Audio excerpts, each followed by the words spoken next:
That weekend, their quiet apartment suddenly filled with warmth and excitement. Min Jae's grandmother, a lively old woman with bright eyes and a sharp tongue, came to visit.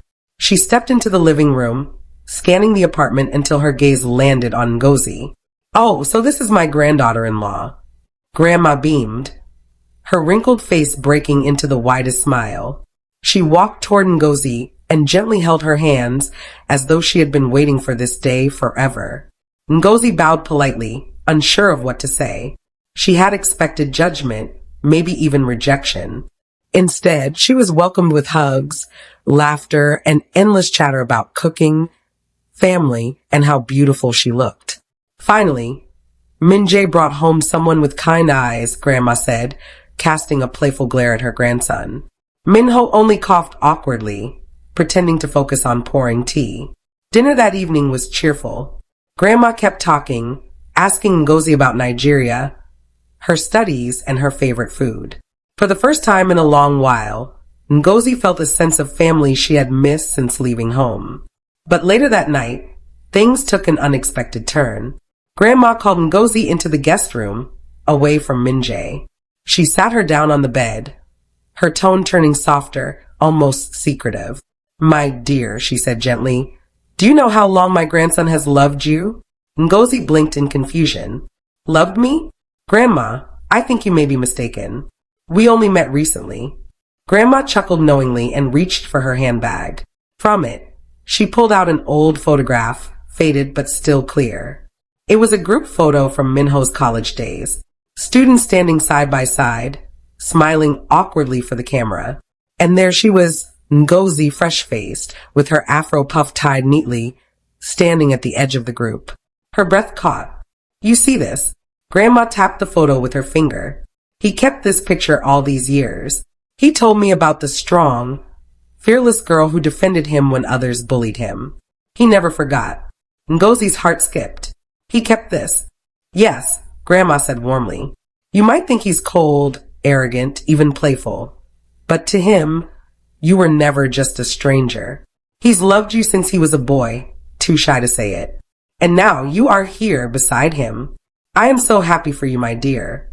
Ngozi stared at the photo, her chest tightening. She remembered that day vaguely.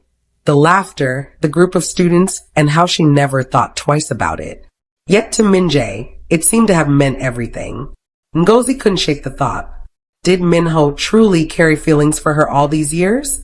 And if so, what did it mean for the contract marriage she thought was only business? The night grew colder, and just as Ngozi was about to retreat to her own room, Grandma's voice echoed through the apartment. "Where are you going, Ngozi? Married couples should sleep together." "You think you can trick these old eyes?" she teased, wagging her cane. Ngozi froze mid-step. Min Jae almost choked on his own breath. "Grandma, it's not," he began, but she silenced him with a glare sharper than any judge's gavel. "No excuses. Into the same room, both of you. My heart can only rest if I know my grandson is happy." With no choice, Ngozi found herself sharing Min Jae's room. The silence between them was suffocating, the air thick with unspoken tension. She sat stiffly on the edge of the bed while he leaned against the desk, pretending to scroll through his phone.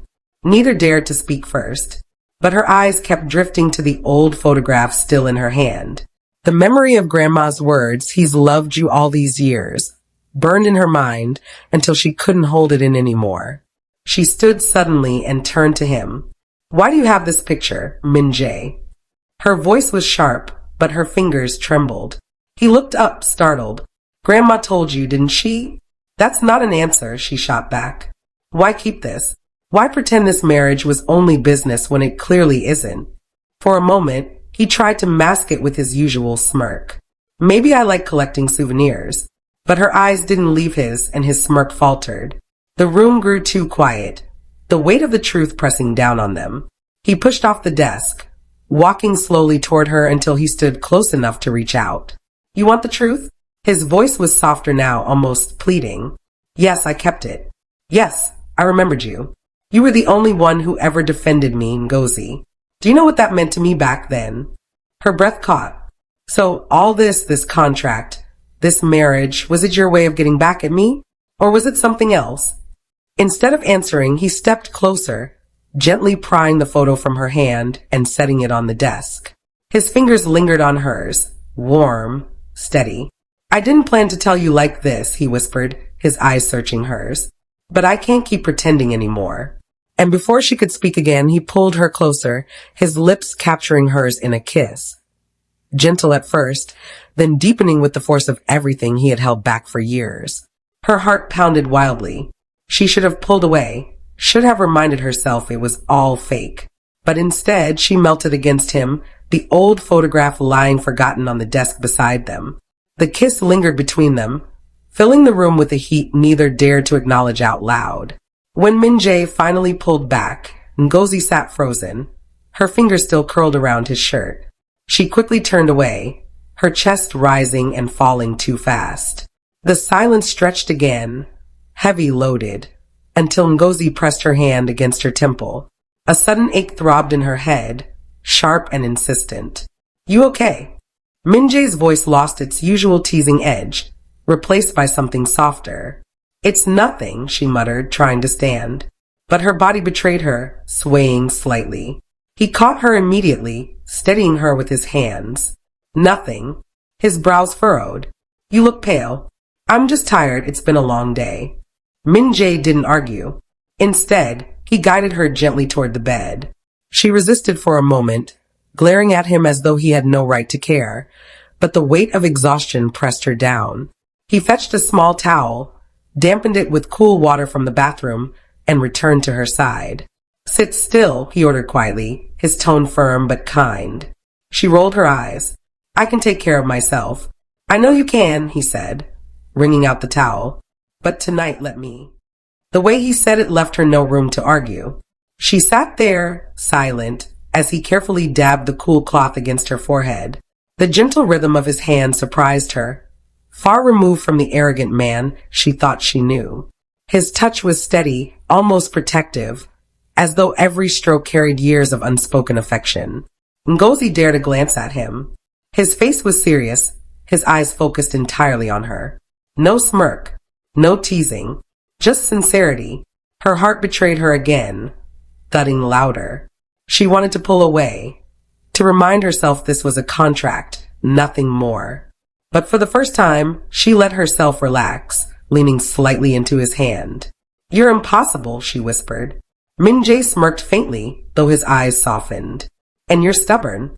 A dangerous combination. They locked eyes for a moment too long before she quickly looked away, breaking the tension. He pressed the cloth gently once more, then set it aside. Rest, he said simply. I'll stay here. She wanted to protest, to insist she didn't need him watching over her. But the warmth of his presence and the soothing coolness on her forehead lulled her. Within minutes, her eyes grew heavy and she drifted to sleep, completely unaware of the way Min-jae sat quietly beside her, watching over her like someone he could never let go.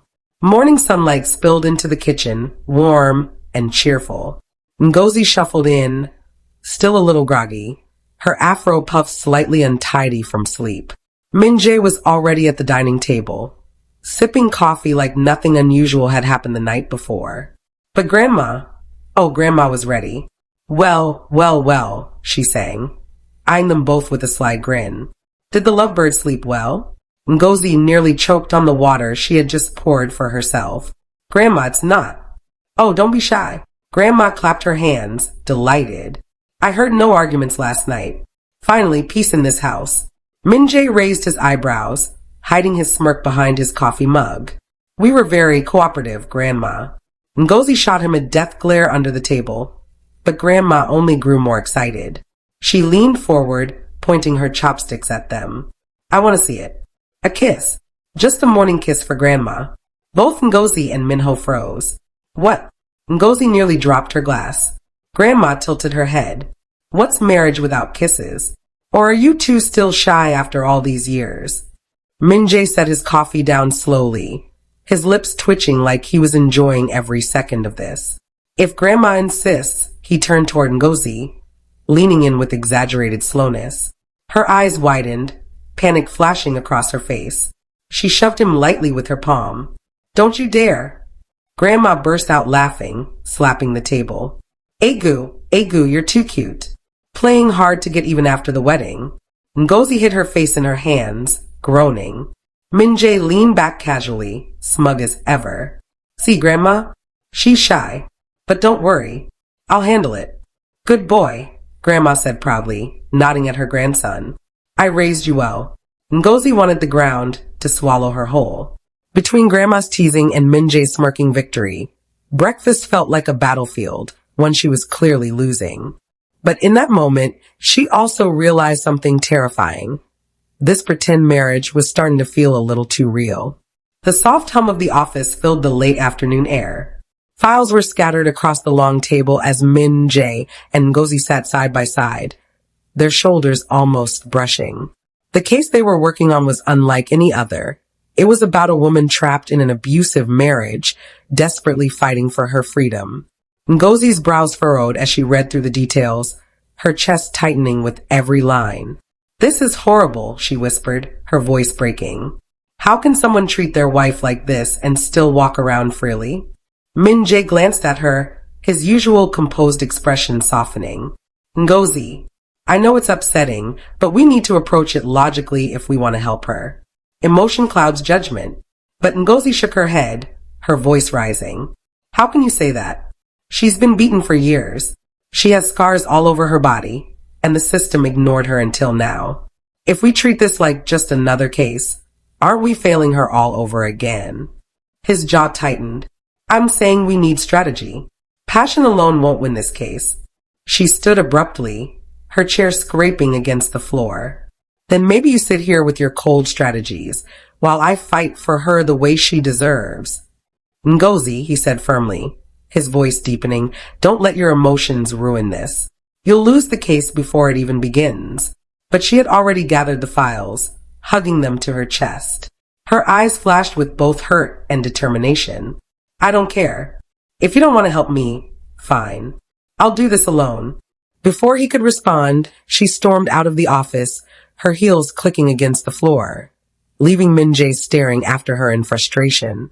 He clenched his fists, torn between anger at her stubbornness and admiration for her fire. Under his breath, he muttered, why does she always have to make everything so difficult? And yet his voice trailed off as he leaned back in his chair, already knowing he wouldn't let her handle this case on her own. The office grew quiet after Ngozi stormed out, her stubborn footsteps echoing down the hallway until the sound faded. Minjae sat frozen for a moment, his jaw clenched tight, replaying her words over and over again. I'll do the case alone if you don't want to help me. Shaking his head in disbelief, he pressed the intercom button.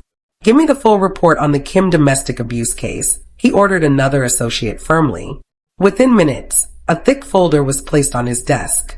He flipped through the documents quickly, his sharp eyes scanning every detail. His hands stilled when he reached the final pages.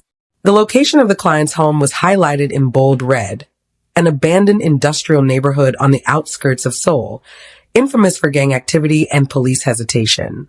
Reporters rarely went there. Even investigators treaded lightly. Minjae's heartbeat quickened. That stubborn woman. She had walked out determined, emotional, ready to throw herself into danger without a second thought. For the first time in years of practice, he felt fear knotting in his stomach, not for the case, but for her. He shot up from his chair, grabbing his coat and the case file. He didn't care about the curious stares as he strode out of the office. His only thought was Ngozi, her fire, her stubbornness, her recklessness. Outside, the city lights blurred as he sped into the night, his grip tightening around the steering wheel. Why does she always make things so hard? He thought, but beneath the irritation was something deeper, rawer. Fear. Because deep down, Minjae knew this wasn't just about a case. If anything happened to Ngozi, he wouldn't forgive himself. Ngozi's heels clicked sharply against the cracked concrete of the abandoned industrial street. She had followed the client's directions carefully, determined to gather evidence for the case. Every instinct in her body screamed caution, but she pushed on, her stubbornness never letting her admit fear. But something fell off. The street was eerily quiet, the kind of quiet that swallowed sound whole. The client had insisted the husband wouldn't be around anymore, that this would be a simple meeting to collect statements. Ngozi had let her guard down. The moment she reached the small, dimly lit shop at the end of the alley, the door slammed behind her. Metal clicked, locking her in. Her eyes darted around. There were no signs of the husband, but his plan was clear.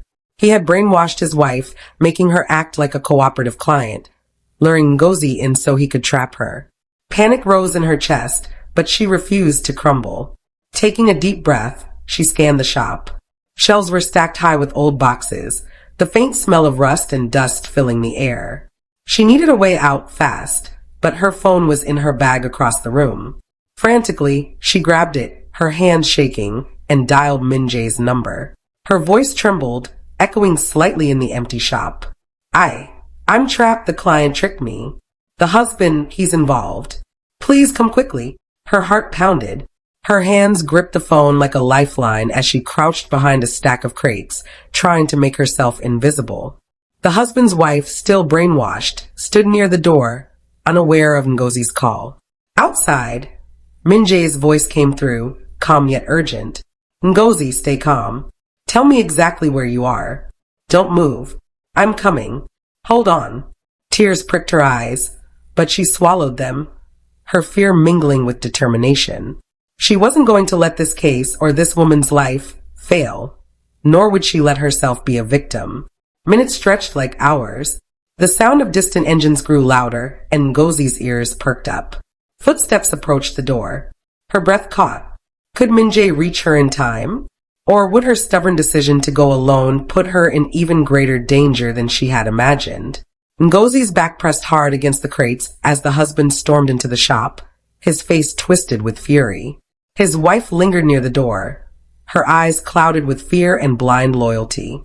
You lawyers think you can come into my home and destroy it, he spat, stepping closer.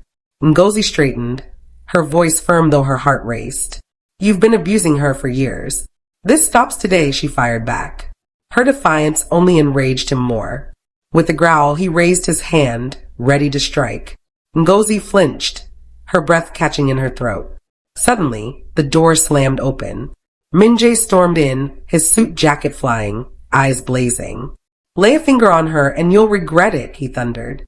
The husband spun toward him, but Min-jae didn't hesitate. He launched forward, fists flying. The shop exploded with chaos, the crash of crates toppling, the dull thud of punches. Ngozi stumbled back, watching with wide eyes as the two men grappled like wild animals. Min-jae, she cried out, voice breaking. For a moment, Min-jae gained the upper hand, striking the man hard across the jaw. But rage fueled the husband. He lunged, slamming Min-jae against the wall. A sharp crack split the air. Min-jae gritted his teeth, clutching his arm as pain seared through him. Min-jae. Ngozi screamed again, her chest tightening. But even with his arm injured, Min-jae refused to fall. He pushed himself forward, delivering one last blow that sent the husband crashing into a pile of boxes. He stood his ground, chest heaving, until the wail of sirens filled the night. The police burst in seconds later, dragging the husband away in handcuffs while his shaken wife sobbed.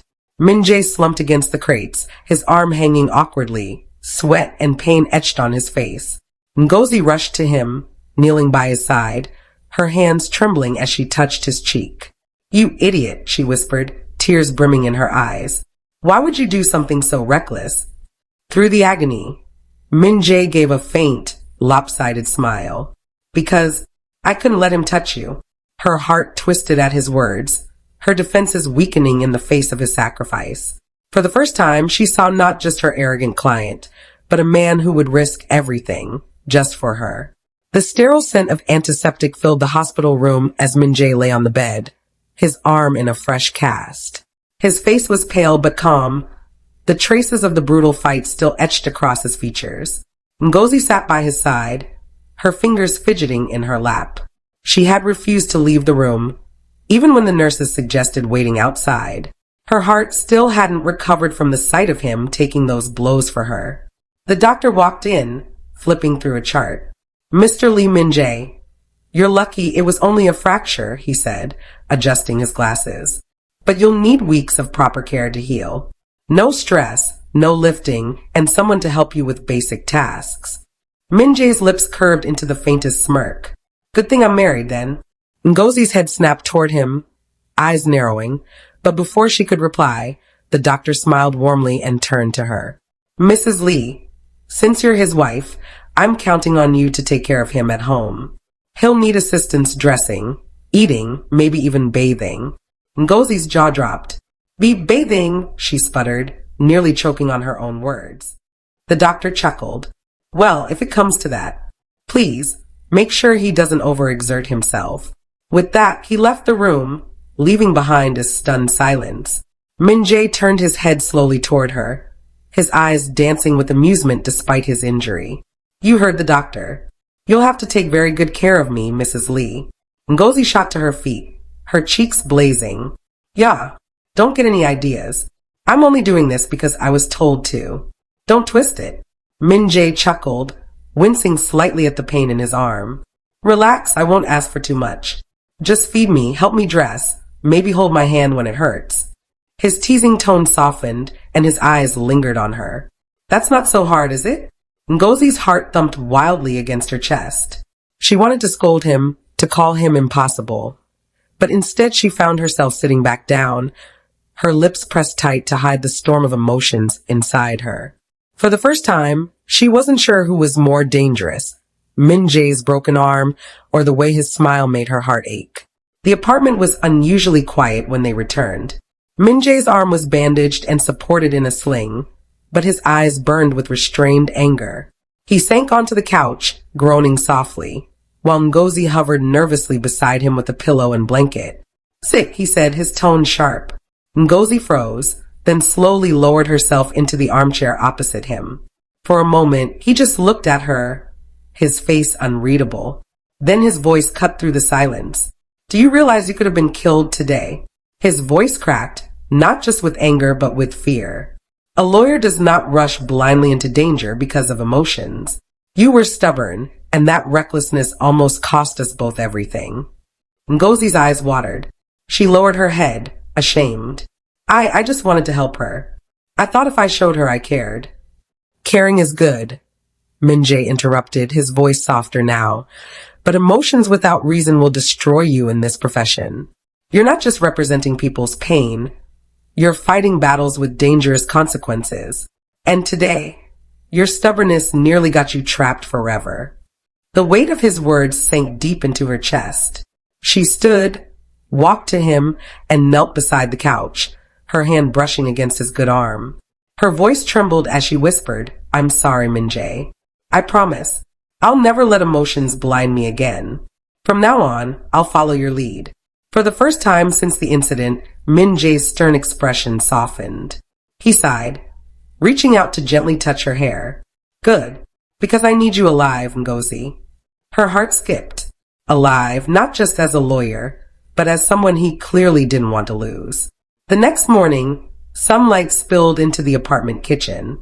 Ngozi, already up, hummed softly as she arranged breakfast on the table, steaming rice, soup, and fried eggs with a little Nigerian twist. When Min-jae came out, still in his pajamas, his arms strapped in a sling, he frowned at the sight of her fussing over plates. You don't have to act like a nurse, he muttered, trying to sit down. Ngozi raised a brow, arms crossed. A nurse? Please, this is wife duty. Now sit down properly before you break the other arm. He grumbled but obeyed. When he picked up the spoon awkwardly with his left hand, Ngozi snatched it away. Nope, doctor said rest. Open your mouth.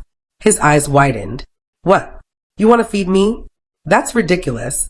She smirked and held the spoon close to his lips. Say Mr. Lawyer. For a moment, Min-jae's pride battled with the absurdity. Finally, he sighed, leaned forward and opened his mouth. She grinned victoriously, slipping the food in. The sight of the powerful Min-jae being spoon-fed like a stubborn child made her laugh, so hard she nearly dropped the bowl. Stop laughing, he growled, cheeks slightly pink. You're enjoying this too much. Of course, she teased. This is my revenge for all the coffee runs. Later, at the office, the comedy melted into teamwork. Min-jae tried to type with one hand, but Ngozi quickly slid into the chair beside him. Move over, she said, taking over the keyboard. I'll type while you dictate. He watched her fingers fly across the keys, her concentration sharp. For once, his usual complaints faded, replaced by a small smile. Seeing her handle his work so smoothly, Min-jae leaned back and muttered, almost to himself, "You know, I could get used to this." Ngozi glanced at him suspiciously. "What was that?" "Nothing," he said quickly, but the smile on his lips betrayed him. The days turned into weeks, and Ngozi's care for Min-jae only grew deeper. She checked up on him often, making sure his arm was healing properly. At the office, she would slip into his office during breaks, asking if he had eaten or if he needed help with his workload. Sometimes she even brought him warm tea, placing it on his desk with a soft smile. At first, Min-jae brushed it off with his usual stern look, but slowly, he began to enjoy the little gestures. His eyes would follow her every move, and though he tried to keep his composure as the cold, serious lawyer, the corners of his lips would betray him with a faint smile. But in a law firm full of sharp eyes and even sharper tongues, nothing went unnoticed. Associates began whispering in the corridors, peeking through glass doors whenever they saw Ngozi entering Min-jae's office. "She's always in there." "What's going on between them?" one muttered. "Do you think she's trying to charm her way up?" another whispered with suspicion. "No, look at how he smiles at her." "Our boss never smiles like that," a younger associate gasped. The rumor spread like wildfire. Some thought Ngozi was taking advantage of the boss's injury. Others believed Min-jae had finally found someone he liked. But no one suspected the truth, that they were already secretly married. When Ngozi overheard two colleagues gossiping about her near the coffee machine, she frowned and walked back to her desk. Later that evening, she confronted Min-jae in his office. "People are talking about us," she said firmly, crossing her arms. Min-jae smirked, leaning back in his chair. "Let them talk. Why does it bother you?" "Because they think I'm using you," she shot back. "And aren't you?" he teased with a sly grin, making her glare. "You," she huffed, storming out of his office. Yet as she left, Min-jae chuckled softly to himself, watching her retreating figure. For him, the gossip didn't matter. In fact, he liked it. Because for once, people were seeing her by his side, just where he had always wanted her to be. The courtroom felt like a battlefield. Papers rustled, arguments clashed like swords, and the air was so tense that Ngozi could almost hear her own heartbeat. But Min-jae stood tall, his voice calm and commanding, weaving logic with precision. Every word he spoke carried weight, and for the first time in weeks, she wasn't nervous about the outcome. She was in awe. When the judge finally announced the ruling in their favor, Ngozi clenched her fists in excitement. They had won. They had actually won. The opposing lawyer looked defeated, the client overjoyed, and in that moment, Ngozi's eyes drifted to Min-jae. He didn't fist pump, didn't shout, didn't even smile too widely. Instead, his lips curved into the smallest but most confident smile, one that spoke volumes. Outside the courthouse, the cool air swept around them. She was still buzzing with adrenaline when Min-jae turned to her. "Let's celebrate this win," he said casually, his deep voice carrying a warmth she wasn't used to. Ngozi blinked at him, surprised. "Celebrate? You? Since when do you celebrate?" His smirk deepened. "Since I had someone worth celebrating with." Her heart stuttered at his words, and before she could recover, he guided her toward his car.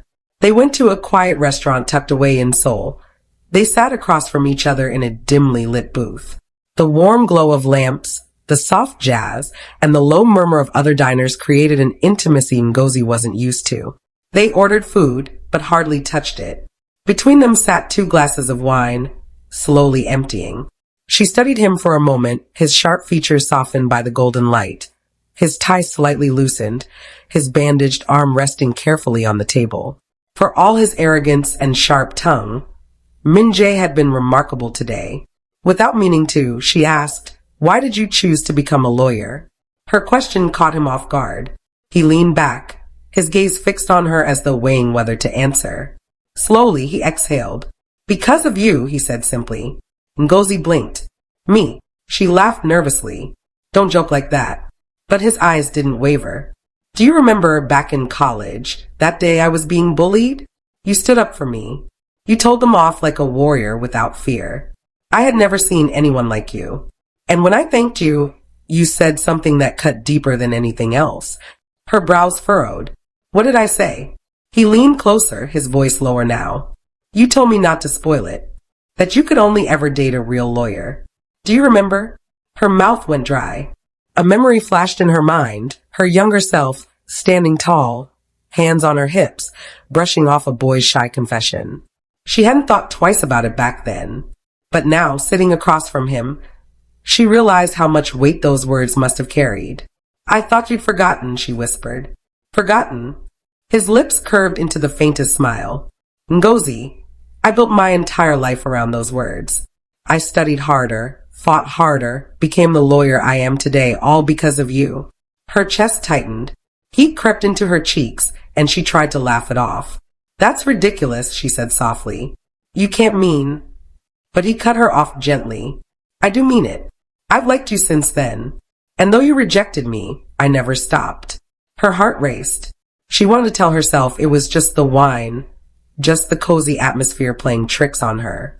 But when she met his eyes, sincere, unwavering, vulnerable, her defenses faltered. She looked away, biting her lip, trying to hide the smile tugging at her lips.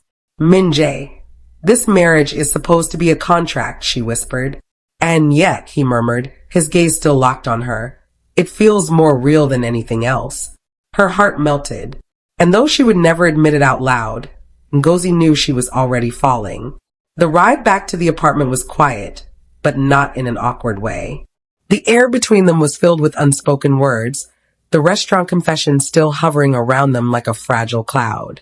Ngozi sat by the window, her cheek pressed lightly against the cool glass, trying to hide the small smile that kept creeping onto her face. How could he just say that so casually? She shook her head, refusing to let her heart run too far. When they finally reached home, Min-jae insisted on carrying the shopping bag, despite her protests.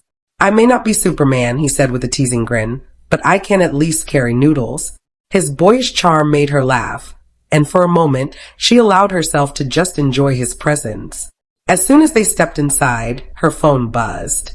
Seeing her mother's name light up the screen, Ngozi quickly answered, her voice softening with warmth. Mama. The familiar sound of her mother's excitement rushed through the line. Ngozi, my daughter, God will bless you. You just paid the house rent. Chinnik. You don't know what you've done for us. I prayed this morning that God would use you to wipe away our shame, and he has done it today. Ngozi's throat tightened, her eyes welling with tears as she pressed the phone closer to her ear. She could hear her mother's joy, her laughter, the relief breaking through every word. Mama, it's okay. Please don't cry, Ngozi whispered, but her own voice was trembling. I will cry tears of joy. My enemies thought we would be thrown out, but my daughter has saved us. May you never lack, Ngozi. May your husband be a man who cherishes you, who fights for you, who covers you with love the way you cover us now. At that, Ngozi froze. Her eyes darted toward Min-jae, who was sitting just a few feet away, pretending to scroll through his phone but clearly listening. The corners of his lips tugged upward, a spark of mischief glinting in his eyes. After ending the call, Ngozi sat silently for a moment, wiping her cheeks. She hadn't realized she was crying until Min-jae slid a tissue across the table toward her. Your mom sounds amazing, he said softly. I could hear the happiness in her voice from here. Ngozi chuckled shyly, tucking a strand of hair behind her ear. She's dramatic, but she means everything to me. Paying that rent was the least I could do. Min-jae leaned forward, resting his chin on his hand as he studied her. Then I can't wait to meet her. Ngozi's head snapped up. What? I mean it, he said, his smile widening. If she's half as wonderful as you are, then meeting her will be like stepping into the sunshine. Besides, he lowered his voice playfully, any woman who prays for her daughter's future husband sounds like someone I should impress early. Ngozi's face flushed instantly, her heart racing. Yeah, who said anything about, she threw a cushion at him, but Min-jae caught it, laughing. Yet even as she tried to brush it off, deep inside she felt her defenses crumbling. And for the first time, she wasn't entirely afraid of the idea. Thank you for watching. I hope you enjoyed this episode. I would love to hear your feedback. Episode 3 will be dropped in 3 days' time. Don't forget to like, share, comment, and subscribe for more. This is Afro Love Diaries, where every heartbeat tells a story.